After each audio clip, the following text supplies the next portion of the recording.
Amados irmãos, vamos hoje dar continuidade à série sobre o livro de Jonas.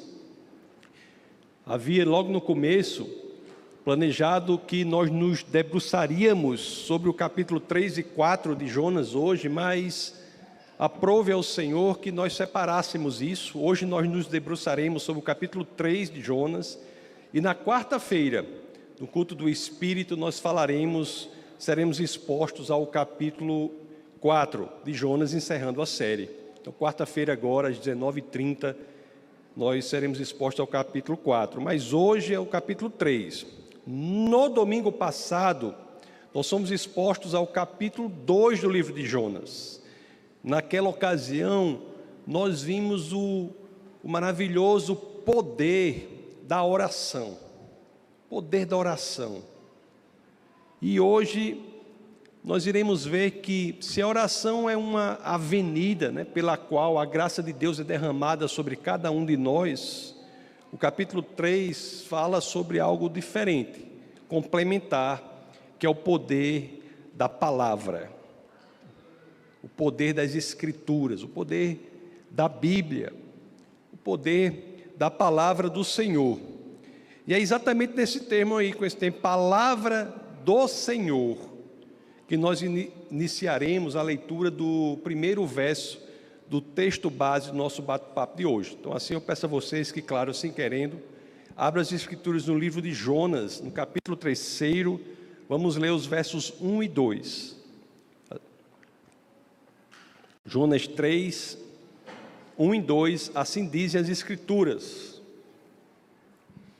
A palavra do Senhor veio a Jonas pela segunda vez, com esta ordem: vá à grande cidade de Nínive e pregue contra ela a mensagem que eu lhe darei. Mas, irmãos, isso é muito poderoso, Nós que temos lido o livro de Jonas, eu pedi à congregação que lesse o livro de Jonas, 4 capítulos apenas. Vocês que têm acompanhado a série, vemos o quão poderoso isso é. Palavra aqui do Senhor, a palavra de Deus vem aqui a Jonas pela segunda vez. E nós vimos, amados irmãos, que da primeira vez Jonas fugiu da palavra de Deus. Veja bem, vamos sublinhar, ele fugiu da palavra de Deus. Quando nós lemos isso, imediatamente algo vem ao nosso coração. E cada um aqui, que está aqui, que nos assiste, será que com a gente isso ocorre? Será que temos fugido da palavra do Senhor? O apóstolo Paulo, na sua segunda epístola a Timóteo, no capítulo 3, no verso 16, diz assim, fala da importância das Escrituras, mas ali tem algo muito especial. Segunda a Timóteo 3,16, o apóstolo Paulo nos diz: toda a Escritura é inspirada por Deus e útil para o ensino, para a repreensão, para a correção e para a instrução na justiça. E tem um fim específico, para que o homem de Deus seja apto e plenamente preparado para toda a boa obra. Amados irmãos, temos que amar a palavra do Senhor, para que estejamos preparados para aquilo que Deus quer que nós façamos. Com o passar do tempo, quando nós nos analisamos a nós mesmos, colocamos o nosso coração sob escrutínio, sob investigação, será que nós temos nos aproximado ou temos fugido da palavra de Deus? O que é que tem acontecido conosco? O que é que tem acontecido com cada um aqui na nossa vida? Será que temos nos afastado da palavra do Senhor, fugido da palavra do Senhor, como Jonas no início do seu livro, ou agora, será que vamos nos aproximar da palavra do Senhor? O livro de Jonas, ele nos ensina muito, Todos os 66 livros das Escrituras são poderosíssimos, mas o livro de Jonas é uma janela aberta para o coração de Deus. E interessante é aqui quando nós vemos que a palavra de Deus aparece a Jonas pela segunda vez, isso nos informa que essa janela é aberta para um coração de Deus, mas é um coração que diz assim: Se você foge da palavra do Senhor, agora é o momento de voltar. Há uma segunda chance, há uma segunda oportunidade de endireitar isso, e o momento é agora, amados irmãos. O Senhor, Ele é tão paciente, Ele é tão misericordioso com todos aqueles que querem voltar para o centro da vontade dEle. Amados irmãos, isso é belíssimo. O mesmo Deus que não desistiu de Jonas, não desistirá de mim, não desistirá de você. O mesmo Deus quer apenas que nós confiemos nele e que demos o primeiro passo. É isso que o Senhor quer, mesmo que nós não saibamos como será a caminhada completa. Deus nos chama para o primeiro passo, mesmo que nós não saibamos como será a caminhada completa. Aliás, uma forma de reduzir isso, uma forma de fazer um resumo disso, de o que é dar o primeiro passo sem conhecer a caminhada completa. Isso se chama fé. Isso é fé. A carta aos Hebreus, capítulo 11, verso 6, a passagem conhecida por muitos, se não todos, que diz: sem fé é impossível agradar a Deus. Sem fé é impossível agradar a Deus, pois quem dele se aproxima precisa crer que ele existe e que recompensa aqueles que o buscam. Isso é algo muito profundo. Eu pessoalmente penso muito sobre isso, sobre o agir de Deus. E eu, muitas vezes, não sei se vocês são assim, mas assim, talvez é algo que eu tenho que trabalhar, porque muitas vezes eu quero saber a caminhada completa, mas Deus só me mostra o próximo passo. Temos que trabalhar nisso. Mas será que se Deus tivesse nos mostrado tudo que nós temos de passar, será que nós teríamos tido a coragem necessária para fazer o que tem de ser feito? Será que se Deus tivesse nos mostrado toda a caminhada, nós teríamos tido a coragem necessária para prosseguir? Ao mesmo tempo, amados irmãos, quando eu penso sobre isso, algo vem imediatamente ao meu coração, porque eu sei que isso também é experiência de vocês. Olhemos para trás, depois de termos passado por tanta coisa, de termos ultrapassado tantos obstáculos, vencidos os problemas, as dificuldades.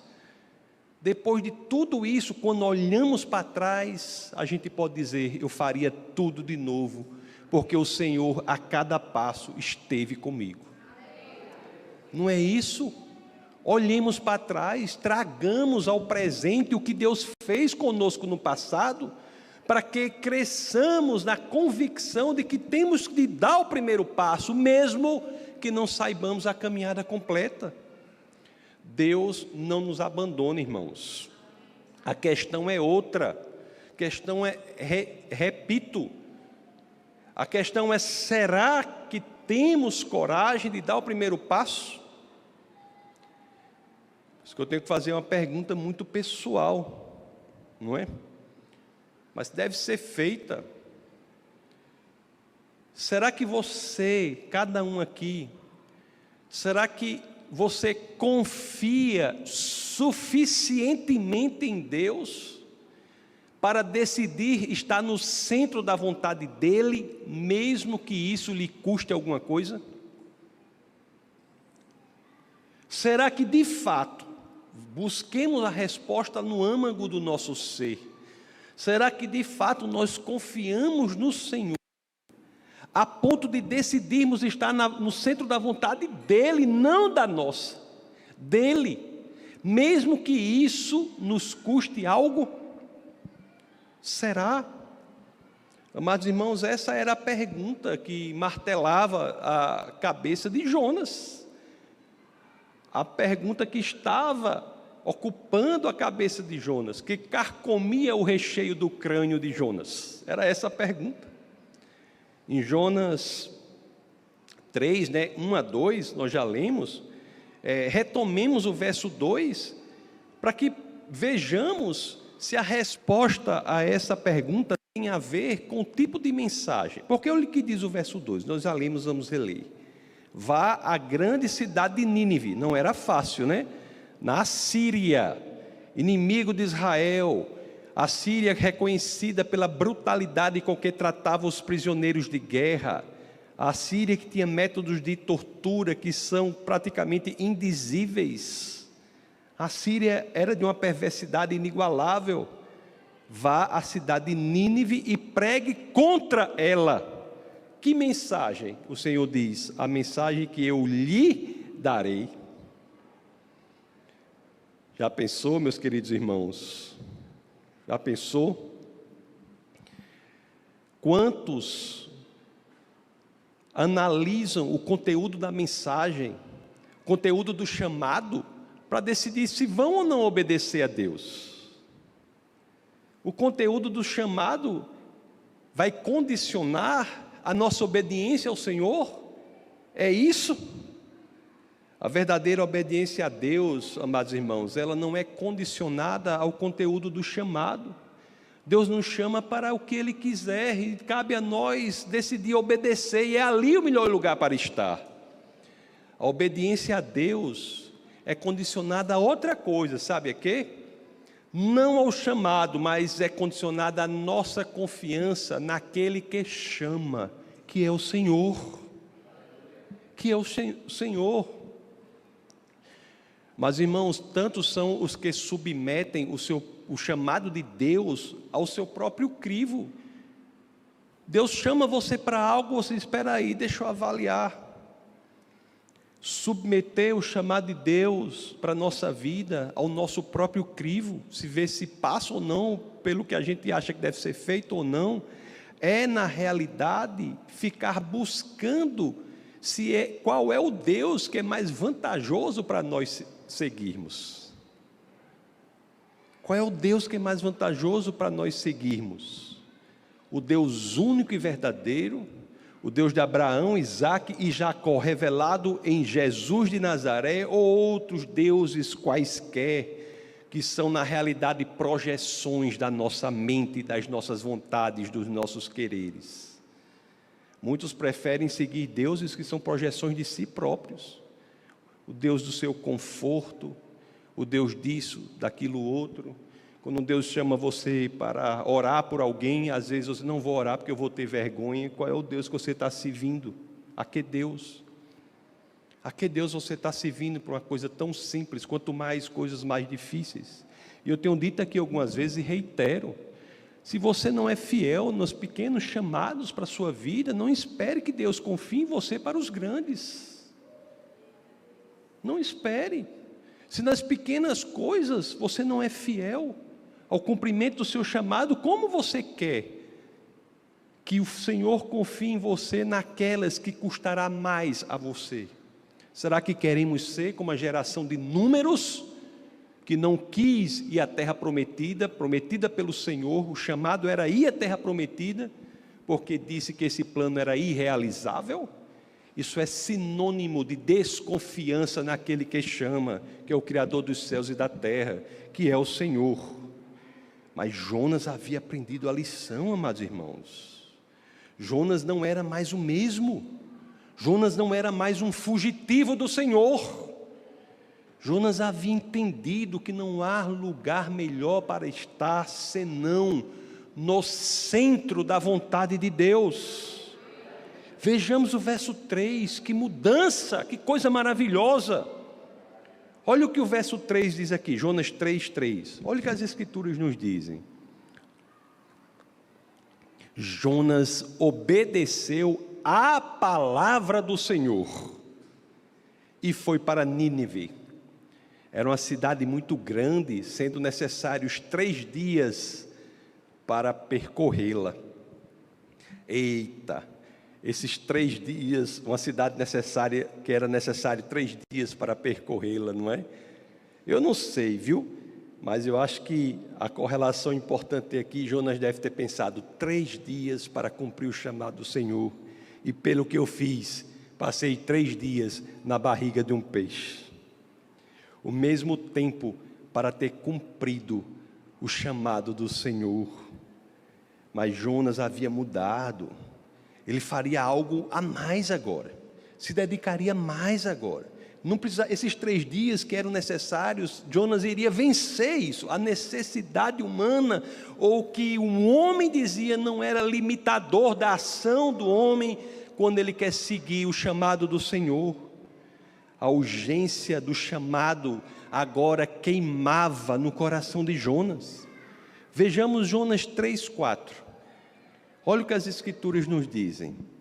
Jonas entrou na cidade, aquela cidade que era necessário 3 dias para percorrê-la.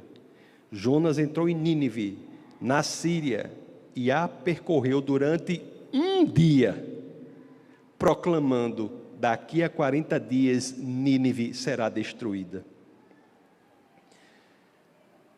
Amados irmãos, que mensagem poderosa. Essa profecia de Jonas, é claro que é uma profecia condicional, não absoluta.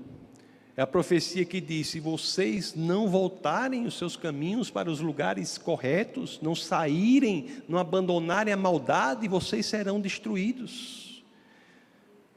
É a mensagem que diz assim: quem se arrepender, como o próprio Jonas se arrependeu, será poupado. É o padrão do Senhor. É interessante que nesse caso, essa interpretação está nas próprias Escrituras, que esse chamado era condicional, que a mensagem de Jonas era a mensagem de salvação e não destruição.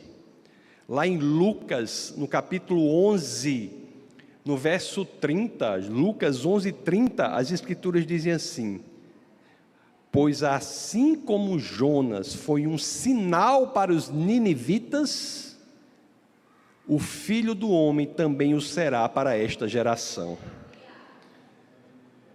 A mensagem de Jonas foi um sinal.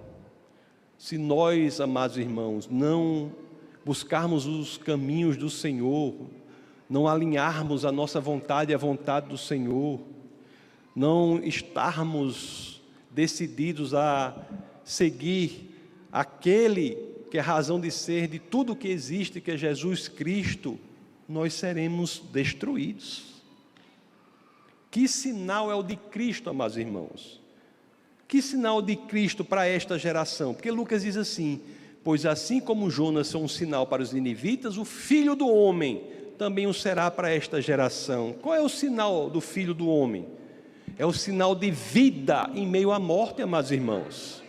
Esse é o sinal. Foi o que Jonas representou para aquele povo, um sinal de vida em meio à morte. Se Jonas havia encontrado uma saída, e até os ninivitas, aquele povo, se até eles encontraram uma saída, então a saída para mim é a saída para você. Vocês estão entendendo o padrão? Estão entendendo o padrão? Jonas havia sido salvo da destruição e agora pregava aos ninivitas a salvação da destruição. Isso é belíssimo. Jonas havia sido resgatado, salvo da destruição, e era isso que ele pregava para o lugar mais terrível, aterrorizante para os judeus, que era a Síria. Mas, irmãos, prestemos muita atenção. Preste atenção. Você, preste atenção. Seus fracassos, seus traumas, suas tristezas, suas experiências negativas, suas cicatrizes, ou mesmo suas feridas ainda abertas, feridas da alma que ainda estão abertas, saiba que Deus é capaz de transformar tudo isso em um instrumento de proclamação da salvação para todos os que crerem. Aleluia, irmãos. Deus faz de nossas feridas o nosso ministério. Deus transforma as nossas feridas na plataforma em que pregaremos a palavra do Senhor. Isso é belíssimo. Assim como foi com Jonas, foi com cada um que entregou a vida ao Senhor, com tantos. Isso é belíssimo. E pela obediência daquele que um dia fugiu do seu chamado, pela obediência do crente teimoso, pela obediência daquele crente teimoso, que tem crente teimoso, tem muito, mas pela obediência do crente teimoso, nada menos do que uma cidade inteira se converteu. Deus poderia ter escolhido qualquer outra pessoa, irmãos. Vocês sabem disso. Deus poderia ter escolhido qualquer outra pessoa, mas Deus escolheu chamar Jonas pela segunda vez. Olha que impressionante. Uma cidade, e ainda mais da Síria, reitero, repito, repiso, vehementizo, ainda mais uma cidade da Síria. A cidade inteira é salva pela palavra de Deus. Mas mesmo assim, você já notou que a salvação de uma cidade inteira da Síria não é o tema central do livro de Jonas? Já pensaram sobre isso? Porque é um avivamento inigualável. Da Síria, a salvação de uma cidade inteira não é o tema central do livro de Jonas. O foco do livro é qual? É o interesse de Deus em resgatar o coração de um crente relutante. Deus se preocupa com você, amados irmãos. Se preocupa individualmente com você. Quanto tempo nós ainda iremos resistir para nos derramarmos no cumprimento do chamado do Senhor? Quanto tempo? Quão belo é o evangelho da salvação. É tão simples, mas tão poderoso, tão singelo, mas tão extraordinário. Quão belo. Capítulo 2, conforme eu disse, é sobre o poder da oração. E esse capítulo 3, sobre o qual nós nos debruçamos agora, é sobre o poder da palavra. Oração e palavra é tudo de que a igreja do Senhor precisa, amados irmãos. Oração e palavra. Você sabe, você tem essa convicção, de fato, de que a palavra de Deus tem poder. Você sabe que ela transforma. Você sabe que a palavra de Deus salva casamentos. Você sabe que a palavra de Deus muda vidas, radicaliza existências. Você sabe que ela cura doenças do corpo e da alma. Você sabe de fato disso, você vive com essa convicção? Ou quando você lê as Escrituras ou pega na Bíblia, sua relação com as Escrituras é como qualquer outro livro? Não, amados irmãos. Deixe-me perguntar algo a você. Você pode até crer que a palavra de Deus, que a Bíblia é a palavra de Deus, mas será que verdadeiramente nós cremos que a Bíblia faz o trabalho de Deus? Será que nós cremos nisso? Que ela tem um poder transformador? As Escrituras, a Bíblia tem um poder transformador, restaurador, poder impressionante. A palavra tem poder. Não lide com a palavra do Senhor como se ela não tivesse poder. A palavra tem poder. Um ministério, seja qual for, que não é centrado nas Escrituras, é um ministério que não é centrado em Cristo. Por um fato muito simples, amados irmãos, que Cristo é o Logos encarnado, é a palavra encarnada, é a palavra de Deus que se fez carne e habitou entre nós. Cristo é a palavra do Senhor que tabernaculou entre nós. Nós temos que crescer em amor pelas Escrituras. E nunca nos esqueçamos, né? Foi diante do poder da palavra de Deus que os ninivitas se converteram. Vamos ler agora Jonas 3, vamos ler do 5 ao 9. Foi diante do poder da palavra de Deus que os ninivitas creram. Olha o que as Escrituras dizem em Jonas 3, 5 a 9. Olha o que aconteceu depois da pregação da palavra na Assíria, aquela grande cidade da Assíria. Jonas 3, 5. Os ninivitas creram em Deus, proclamaram um jejum e todos eles, do maior ao menor, vestiram-se de pano de saco. Quando as notícias chegaram ao rei de Nínive, ele se levantou do trono, tirou o manto real, vestiu-se de pano de saco e sentou-se sobre cinza. Então fez uma proclamação a Nínive: por decreto do rei e dos seus nobres, não é permitido a nenhum homem ou animal, bois ou ovelhas, provar coisa alguma, não comam nem bebam. Cubram-se de pano de saco, homens e animais, e todos clamem a Deus com todas as suas forças. Deixem os maus caminhos e a violência. Talvez Deus se arrependa e abandone a sua ira e não sejamos destruídos. Vamos voltar aqui para o verso 5. Os ninivitas creram em Deus, e foi isso que mudou a vida deles, foi isso que mudou o comportamento deles. Suas vestimentas simplesmente passaram a exteriorizar algo que havia mudado, o seu arrependimento. As vestimentas não são causa do arrependimento, mas são consequências naquele momento de uma mudança interior. Seu comportamento passou a exteriorizar uma nova fé. Eles descobriram a nova fé. Nada disso é causa do arrependimento. Se o seu coração estiver transformado, você pode vir com 50 panos de saco na cabeça, não muda nada. A ação é no coração. Mas o que diz aqui é que o arrependimento genuíno causa transformação. Tudo é consequência de um coração mudado. E a pessoa, quando se converte, é assim mesmo. Tem até uma passagem de C.S. Lewis que diz assim: não é interessante como dia após dia parece que nada muda, mas quando olhamos para trás, tudo está diferente.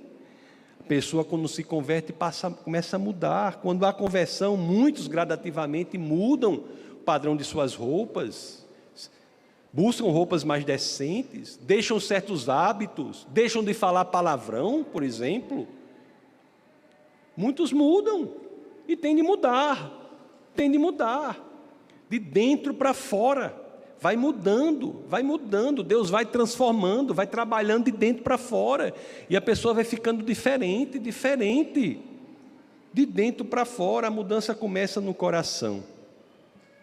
Aqui em Nínive, nós tivemos um dos maiores avivamentos já registrados na história da humanidade. Grande avivamento. Imaginem aí o que aconteceu ali naquela cidade. Você está prestando atenção que é a cidade da Síria. Imagine aí. E diante daquilo tudo, daquele avivamento, a resposta de Deus foi imediata. Vamos ler Jonas 3:10. Olha a resposta de Deus. Tendo em vista o que eles fizeram e como abandonaram os seus maus caminhos, Deus se arrependeu e não os destruiu como tinha ameaçado. Amados irmãos, nós temos aqui a mais sublime das expressões da misericórdia do Senhor. Lá em Jeremias, no capítulo 18, no verso 7 a 8, nós temos a descrição do padrão com que Deus age. Olha aqui, Jeremias 18, 7 a 8. Se em algum momento eu decretar que uma nação ou um reino seja arrancado, despedaçado e arruinado, e se essa nação que eu adverti, é uma advertência, converter-se da sua perversidade, então eu me arrependerei e não trarei sobre ela a desgraça que eu tinha planejado. Deus tem esse padrão, Ele avisa do julgamento, mas Ele dá o caminho para a saída, não sermos destruídos com o julgamento. E diante dessa perspectiva, quando os ninivitas viram isso, que foram salvos da destruição, porque verdadeiramente se arrependeram, o que aconteceu foi um mover, foi um avivamento. Amados irmãos, Isso aconteceu conosco, que entregamos a nossa vida ao Senhor. Onde está o nosso avivamento? Onde está? Qual é o lugar certo para procurar o avivamento? Sabe onde é? É dentro de cada um de nós. Cultivemos amor pela palavra, busquemos o nosso chamado, cresçamos na convicção de que é sim Jesus que dá sentido à nossa vida. Deixemos a palavra de Deus invadir a nossa alma por completo, irmãos. Nos enchamos de Deus. Nós temos que nos encher do Senhor, viver com a convicção de que não há saída senão no Senhor. Sabe aquela história que eu disse do mosquito, né, que eu falei? Nós temos que estar tão cheios do Senhor, que se o mosquito picar a gente, ele sai cantando: há poder no sangue de Jesus. Temos que viver assim, irmãos, que viver assim. Se o livro de Jonas é uma janela, como eu disse, para o coração de Deus, ele também é um espelho para a nossa alma. Ele é um espelho para a nossa alma. Ele nos faz com que tenhamos atenção sobre como estamos vivendo. Se a história de Jonas nos mostra quem Deus é, ela também nos chama a um posicionamento diante do chamado de Deus para a nossa vida. Nós temos que permitir, amados irmãos, que a palavra de Deus que converteu uma cidade inteira, faça o mesmo em cada área de nossa vida. Em cada área da nossa vida, nós temos que permitir. Somente o chamado de Deus é que faz, quando nós obedecemos a Ele, que esta vida vale a pena, irmãos. Você tire a decisão de obedecer ao Senhor, ao chamado do Senhor, de que o que mais sobra nessa vida, meus irmãos? O que mais sobra aqui? Eu até publiquei um negócio hoje que eu estava pensando, dizendo assim: se as pessoas tantas soubessem de fato o quão efêmera, célere, tão rápida é essa vida, irmãos. Se as pessoas de fato vivessem disso, chegariam à mesma conclusão a que chegou também C.S. Lewis, quando ele disse: tudo que não é eterno é eternamente inútil. Se você quer encontrar sentido na sua vida, se você quiser fazer isso valer a pena, obedeça ao chamado do Senhor. Encontre ânimo no Senhor. Fixe seus olhos no Senhor. Na certeza, amados irmãos, de seja lá qual for a Nínive contra a qual você tem de pregar, Deus estará o tempo todo com você. Você não está só. Para terminar, nós temos que dizer, como disse Paulo na sua segunda epístola aos Coríntios, no capítulo 4, do verso 16 a 18, olhe só que profundo que Paulo diz aqui. Quando nós focamos os nossos olhos no Senhor, e sabemos que há algo a ser feito, olha o que Paulo diz aqui: por isso não desanimamos, embora exteriormente estejamos a desgastar-nos, interiormente estamos sendo renovados dia após dia. Os nossos sofrimentos leves e momentâneos estão produzindo para nós uma glória eterna, que pesa mais do que todos eles. Assim, fixamos os olhos não naquilo que se vê, como os homens naturais fixam os olhos naquilo que se vê. É tanta confusão, é briga por isso, por aquilo, para ser aquilo, aquilo outro. Daqui a pouco a pessoa nem se lembra mais daquela pessoa. É como disse um parente meu, diz assim: a pessoa quando se aposenta cria capim na soleira. A pessoa exerce um cargo alto, é todo mundo atrás da pessoa. Quando você se aposenta, muitos daqueles que você acha que são seu amigo nem falam mais com você. Cria capim, soleira é o negócio da porta, o povo nem passa mais por ali. E que pena dá daquela pessoa que acha que isso é alguma coisa, que não busca os valores eternos, as verdadeiras amizades, as pessoas com quem se relacionar, o chamado no Senhor. Que pena, que tragédia são os que acham que a vida se resume a esta breve passagem por aqui. Diz assim, ó, assim 18, 2 Coríntios 4, 18, assim fixamos os olhos, não naquilo que se vê, mas no que não se vê, pois o que se vê é transitório, mas o que não se vê é eterno, irmãos. Essa é a chave para a vida plena que as Escrituras nos dão. Depende de nós verdadeiramente nos envolvermos no projeto de Deus para a nossa vida. E aí nós teremos a vida cheia de propósito, de sentido, e entenderemos que a nossa passagem por aqui verdadeiramente vale a pena. Vamos orar.